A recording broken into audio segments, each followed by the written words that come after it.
Hello, fellow ghouls and ghoulies. Um, yeah, rather than a song today, I thought I don't do many chatting videos.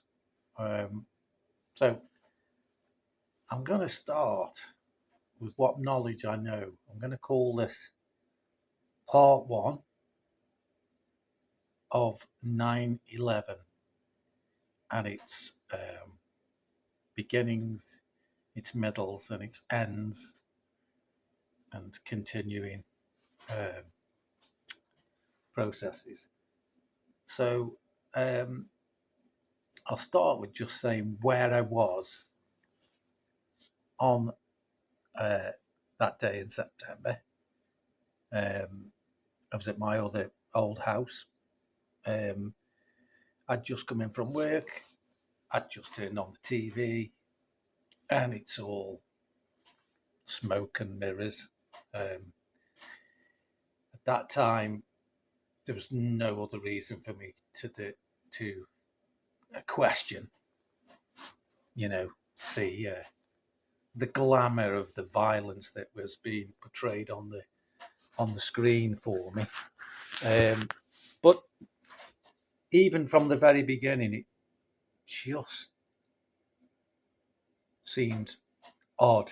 I couldn't quite understand what that feeling of oddness was, or weirdness, strangeness from day one, day two. And, anybody, wherever you worked, or, we're all, did you see did you see that last night? Did you see, oh yeah, and then it fell down, and then the other one fell down, and this man in a cave in the middle of a desert on a mobile phone did it all, you know. And so and so straight away, the intriguing questioning of critical thinking that got me going was the penny was going to take a long time to drop fully, and I was going to have to do a lot of digging, a lot of research, a lot of watch thousands and thousands and thousands of hours of um, videos, YouTube and alike, um, just to get other people's opinions on what that actual, not only what led up to that day, but its subsequent, leading to the Iraq War, which was totally illegal. Um, so yeah,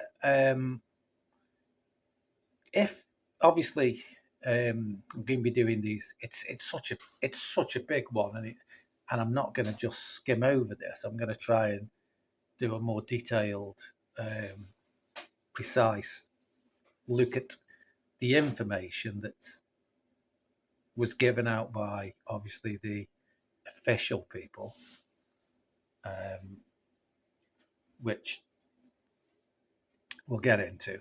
Um, and then we'll just look at really what was going actually on, and the things that were hidden on that day, and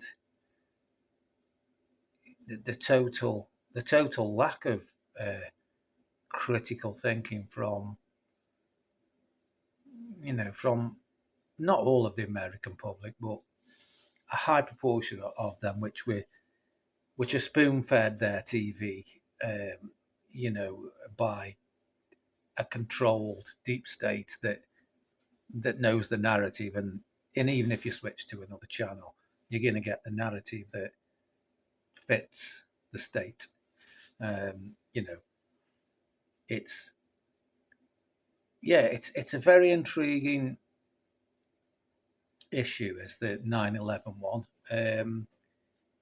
I'd obviously be interested in your comments, and if people have not really looked into this. Um, it is fascinating, but it's a bit like, once you've taken the red pill, you, pardon the French, but you're fucked, because there's no going back. Because once it's like with the Lucy, you know, once you know, you know.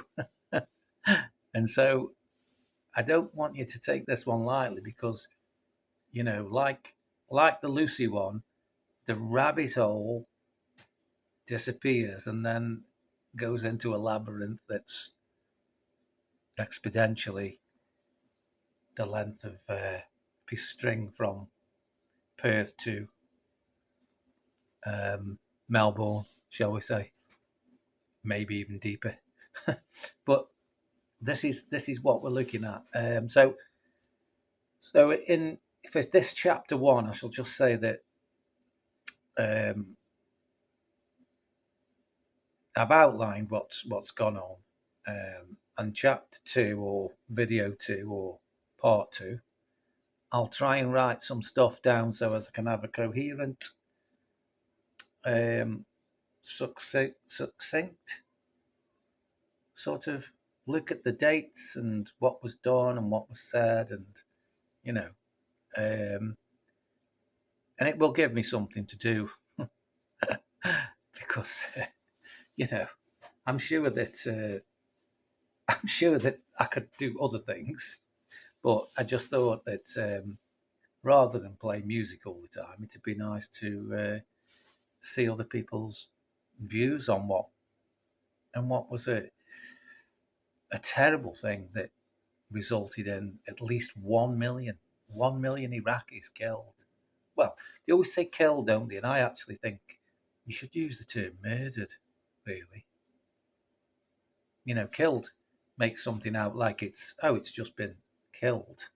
Whereas the real word is these people were murdered. Anyway, on that really lovely note, I will say ciao because these take a long time to upload, and yeah. So free Lucy and free Palestine. I'll see you in part two, mon ami.